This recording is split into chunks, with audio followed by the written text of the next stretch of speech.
Hey Spartans, I'm Karen. And I'm Delilah. Thanks for tuning in. All throughout next week, we're going to have Spirit Week.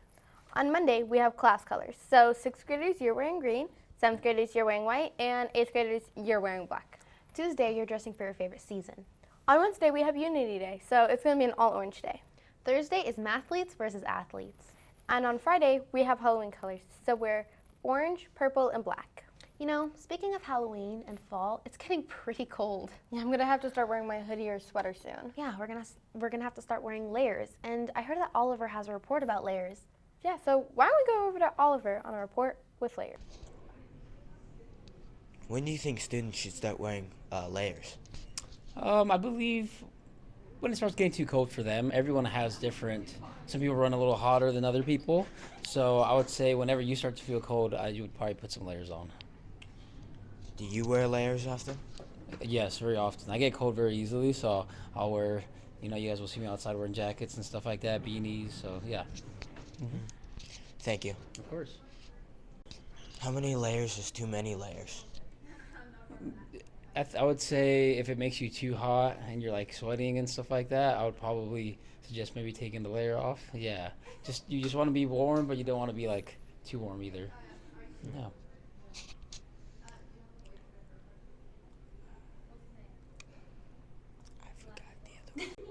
Why should we start wearing layers? I think it's important because you don't want to be too cold. If you're too cold, you can get sick. You could also, I'd probably say just so you don't get sick, you want to be like comfortable. You don't want to be too cold. Especially here in Washington, it gets pretty cold. You get some snow and stuff like that. You don't want your hands to get too cold. Maybe put some gloves on, stuff like that. So that's probably what I'd say. Yeah. Thanks, Oliver. You know, even though it's getting cold, there's still a lot we can do, like after-school activities and sports. Really, I love sports. Same. And, I heard that there's a softball game on the 16th at Shadle, and it starts at 7 p.m. I also heard that there was a choir performance on the 17th, also at Shadle, where Wow. it starts at 7. That sounds like a lot of fun. Yeah. You know what else is fun? What? I heard that all the 6th graders get to go on a hike on the 20th. That sounds so fun because that's a great way for them to get some exercise, and who knows, they might even race in against each other. That would be so fun. And talking about running, last week I went out to the cross country meet and I got some interviews. So why don't we go over to me? Thank you, Studio. I'm going to be interviewing a couple of coaches and teachers about how they did on the cross country meet.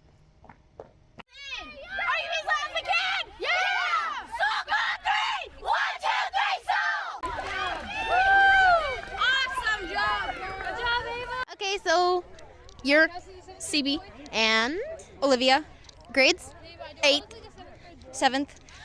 You just ran, right? Yeah. How do you feel? I feel like I shouldn't walk right now.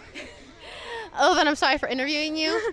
How do you feel? Are you excited? I think you're about to start your race soon. Yeah, I'm actually right after the 7th grade boys, and I'm really nervous, but I'll definitely do my best. I think Spartans did great. You better get some rest, and hope you do great. I have one more question for you guys. How did cross country change your life? Generally it helped me get faster, but it was just more of a endurance thing, for fun most of the time. What's your favorite part about cross country?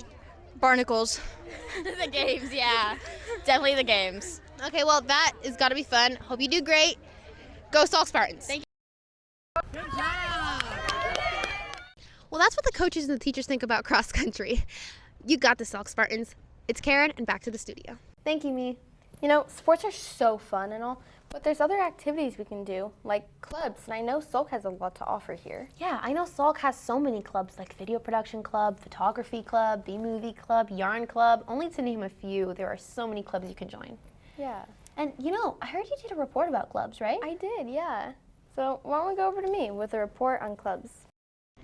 Thank you, Studio. So I'm going to be interviewing students on different classes and clubs that they think we should have. So let's go over to our first student. Here with Trevor. And Trevor, is there a club or class that you wish Salk would offer? Not really. Well, if there was one, would you do something fun or something more academic? Probably more academic. Why academic? 'Cause it would look better on my high school transcript. Thank you. On to the next student. I think they stopped doing D&D. D&D was pretty fun. If they were to offer that again, that'd be cool. If you had to add a class, would it be more academic or a more fun class? Probably a mixture of both. I wish that it was like a world languages club. That way, if you had schedule conflicts, then you could at least get high school credits while in middle school. That way you wouldn't have to do it in high school when you want to do other stuff. And then maybe an orchestra club as well, just for funsies. Probably like a soccer club. That would be cool. So would you classify that as an academic or like a fun club? Probably both. Probably a golf club. I mean, we don't have a lot of, I don't think there's golf at high school, so maybe like if you are interested in golf, maybe you can try it out and see if you like it, and then maybe sign up for some in the future with golf. Do you think that's classified as a fun or an academic club? I'd say it's more of like a fun to like teach you how to play golf, because it is fun to do. It's fun to play. I haven't tried it, but I know a lot of my cousins played it. If it was a club or a class, would you take that class? Probably. I don't know. I haven't really played golf, and if I do try it, it'd probably be like my first time. A cooking club. A cooking club? If there was a club or a class, would you take it? Probably, because like people need to learn how to cook because most students can't. And do you think it would be an important thing for Salk to have? Kind of not. I wish Salk had a breakdancing club because I feel like breakdancing is coming back and we could be on the cutting edge of the trend. We could bring cardboard and people could do head spins and it'd be awesome. Since you're the principal, can't you have that happen? I just need to find some breakdancers first. So if you know how to breakdance, show me your moves. How many people do you need to start the club? I think a proper breakdance team is at least 5. That's all you need to know about all the other students and what clubs and classes they want. Maybe we'll see some in the future. I'm Delia, and back to you, studio. Thanks, me. You know, school's fun and all, and clubs are fun too, but there are so many things you could do out in the community. Like, I heard that there's a Culver's Fall Festival on the 22nd at Beck's Harvest House at 10 a.m. I heard there's so many fun things you can do there, like pumpkin picking, homemade pies, and giant corn mazes. That sounds like so much fun.